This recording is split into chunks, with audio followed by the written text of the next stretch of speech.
আসসালামু আলাইকুম প্রিয় বন্ধুরা। কিছুদিন যাবত যে বাংলাদেশের মধ্যে একটা হানি ট্র্যাপের ফাঁদ চলতেছে, প্রিয়া এবং কি প্রিয়ার মা, তাদের একটা সিসিটিভি ফুটেজ আমার হাতে আসছে। হ্যাঁ, ওর মা নিজে এই সিসিটিভি ফুটেজটা ভাইরাল করছে। ওর মাই এই সিসিটিভি ফুটেজটা অনলাইনের মধ্যে ছাইড়ে দিছে, বুঝছেন। এখন প্রিয়ার মা যেভাবে বলতেছে, এখন যদি আমরা এই সিসিটিভি ফুটেজটা দেখি তাহলে দেখা যায় প্রিয়ার মার কথার সাথে বর্তমান সিসিটিভি ফুটেজ মিলে না।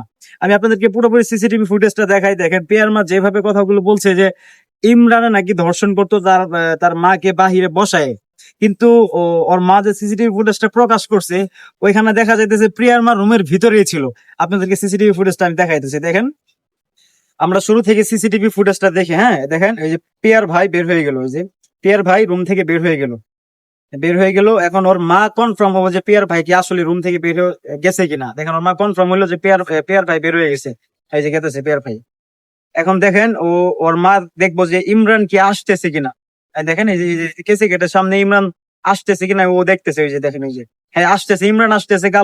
কালো টি শার্ট পরা, সাথে ওই যে বাড়ি যে ছেলেটা 32 বছর বয়স, পেঁয়াজে বলছিল ওই ছেলেটা। ওই যে দেখেন এই যে ইমরান আসছে। এখন তারা রুমে ঢুকতেছে। এরপরে দেখেন পিয়ার মা কি করে, দরজাটা লাগাই দিই। এখন কি করবো দেখেন, পিয়ার মা ওর ওর যে হানি ট্র্যাপের যে একটা চক্র, ওরা এটা আপনারা বেশ ভালো করে বুঝতে পারবেন। এই দেখেন পিয়ার মা এখন যে কেসে গেটটা লাগাই দিতেছে, কেসি গেটটা নিজে লাগাই দিতেছে। দেখেন নিজে লাগাই দিয়ে রুমের ভিতরে ঢুকে গেল, ঠিক আছে।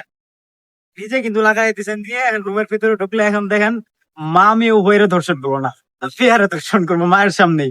মানে ওদের কথার ভাষ্য মতো আর কি, যেটা বোঝা যাইতেছে। দেখেন রুমের ভিতরে ঢুকলো, হ্যাঁ রুমের ভিতরে ঢুকছে।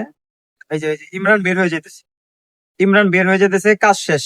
মায়ের সামনে মেয়ের সাথে কাজ শেষ হয়ে গেছে। মাকে রুমের ভিতরে বসায় রাখেই ইমরানের কাজ শেষ হয়ে গেছে। মানে কি বলবো ভাই, মানে মা মেয়ে উভয় কি ধর্ষণ করলো কিনা ইমরান জানি না, তবে এটা প্রশাসন এটার তদন্ত করব। দেখেন এই যে দেখেন ইমরান বিদায় দিতেছে হাসি মুখে, কিন্তু তার মা এই দেখেন ইমরান বিদায় দিতেছে। প্রিয়ার মা দেখেন বিদায় দিয়ে দিল, ইমরান বের হয়ে যাইতেছে। এই যে ইমরান বের হয়ে যাইতেছে, কিন্তু ওই আর পিয়ার মা দেখেন ওই যে আবার কেচি কেটে সামনে যেতেছে, পিচ্ছিটাও বের হয়ে যেতেছে। ওই যে এই পিয়ার মা নিজে হাসি মুখে বিদায় দিয়ে দিল জামাইরে, কিন্তু দেখেন ভাই। হ্যাঁ, মানে ইমরান এই ফাঁদটা বুঝতে পারে নাই, ওরা যে একটা হানি ট্র্যাপ এটা বুঝতে পারেনি। ওদের জন্য সিসিটিভি ফুটেজ পর্যন্ত লাগানো হয়েছে, কিন্তু ইমরান তো বুঝেন নাই, ভাবছে যে খোলামেলা একটা জিনিস পাইছে তো এটা খাইলে কি হবো। জানি না ও খাইছে কিনা, তবে যদি এরকম করে থাকে, এরকম করার কথাই সাধারণ মানুষ মনে করেন এরকম যদি সুযোগ কে ছাড় দিব বলেন। এর মা নিজে জিতেছে, কিন্তু ইমরান এটা বুঝতে পারছে না যে এই কাজগুলা তার সঙ্গে ঘটবে। কিন্তু এখন এটা প্রশাসন আছে, তারা তদন্ত করবে, তদন্ত করে বের করবে যে আসলে ঘটনাটা কি করছে। অবশ্যই প্রশাসনের তদন্ত করা উচিত, খালি ওই মেয়েদের কথা শুনলে হবে না। কারণ বর্তমানে বাংলাদেশের মধ্যে এগুলা হিউজ পরিমাণে চলতেছে হানি ট্র্যাপ। হানি ট্র্যাপের যন্ত্রণায় পুরুষরা নির্যাতিত হইতেছে বর্তমানে বাংলাদেশের মধ্যে। প্রশাসনের দৃষ্টি আকর্ষণ করতেছি আমরা সবাই।